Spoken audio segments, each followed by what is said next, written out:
It's happening all over the United States.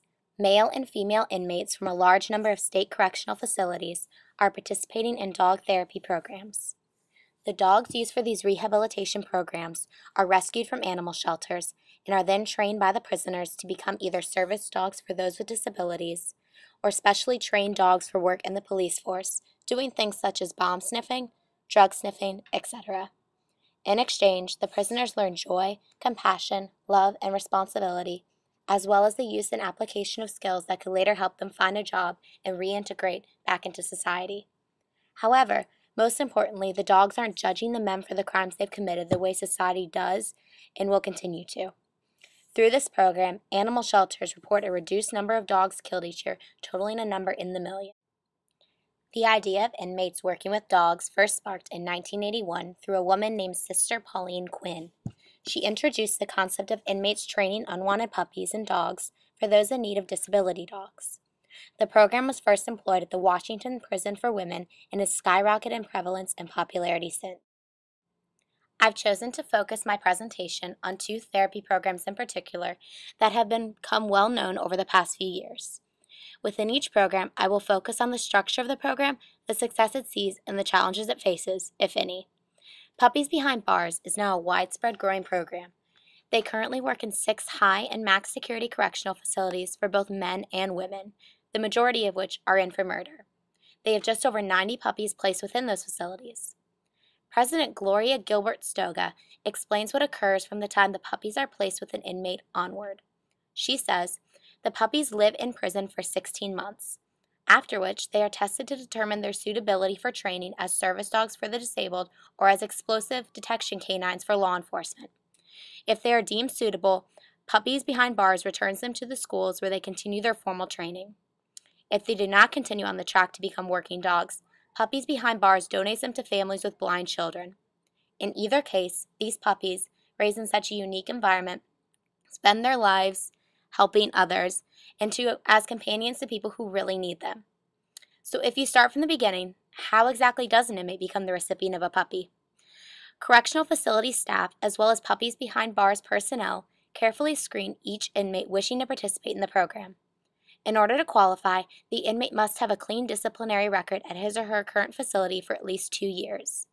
This part of the selection process is seen as a rewarding way to encourage inmates to remain out of trouble while serving their sentence. The inmate must also be considered a trustworthy and reliable person by prisoner staff to be a contender. In most cases, this trust results from the inmate holding a job at the prison while incarcerated. If all of these requirements are met, Puppies Behind Bars staff interviews each applicant using psychologist-written questions developed specifically for PBB. Puppies Behind Bars staff decides whom to admit to the program based upon the interview, the inmate's record, and the discussion with prison officials. Once an inmate is selected to be a part of this program, there is a strict course schedule they must adhere to. A few of these requirements are things like mandatory attendance at weekly puppy class and successful completion of reading assignments, homework assignments, and exams. Furthermore, the puppy raiser must always put the needs of the puppy before his or her own, must be able to work effectively as a member of a team, and must be able to give and receive criticism in a constructive manner. The inmate and the puppy will live together in a single cell. Essentially, the puppy will be the inmate's live-in family during his sentence. It teaches inmates how to interact with individuals with passionate and loving nature, along with learning how to look out for someone else once again, instead of the brutal, every man for himself way of prison life they have become so accustomed to. Puppies Behind Bars has received a great deal of recognition for their service, which appears to be having a positive impact on inmates and the prison system. Oprah did a segment on her May 6, 2009 show recognizing the corporation.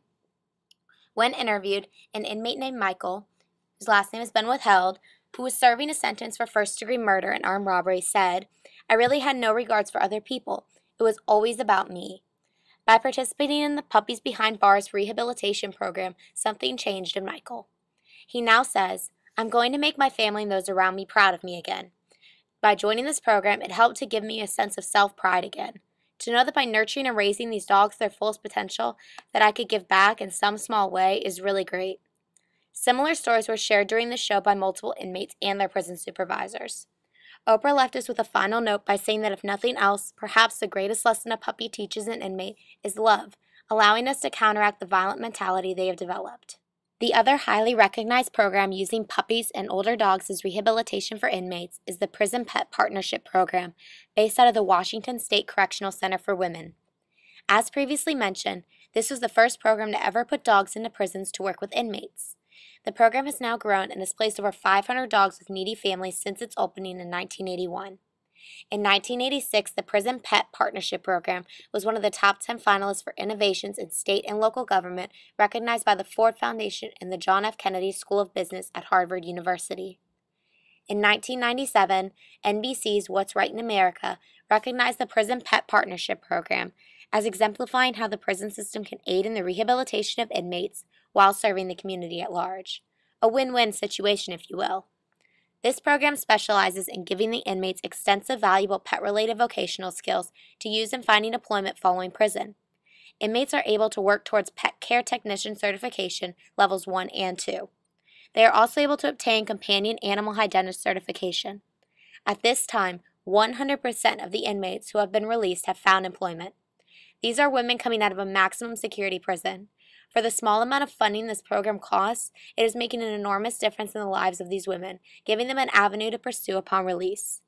On a glowing final note, the recidivism rate has been 0% in the past 3 years upon graduation from this program, an astonishing statistic based off the preceding data and readings we have looked into throughout this class. From what information I have come across, therapy programs making use of dogs in prison seem like a positive way to rehabilitate inmates while benefiting the community at the same time. These dogs are used as trained service dogs for individuals with disabilities, which saves time and money by not having to train them through government-funded schools. I understand firsthand the benefits of having these dogs trained in prisons at low cost. A girl that attended the same middle school as me received her seeing-eye dog through a prison rehabilitation program. Obviously, it's doing good for the community and the inmates at the same time. However, there are still some concerns with these programs. The first issue coming to mind is one we discussed in class. Which prisoners would be the ones choosing to enroll in these programs? It is unknown if inmates serving extensive periods of time or life sentences would be interested in improving their situation. They may dismiss the rule-abiding policies of the rehabilitation programs for a prison lifestyle where they can make their own choices no matter how reckless or harmful they may be. Caring about quality and improvement of life may be over for prisoners such as Crip Tank and Gangsta Thug from Sancho's prison memoir, Inside. The only way of truly finding out will be to see if these programs continue to have the positive effects they carry now. It is certain that prison systems are in need of reform, but is this going to be the answer?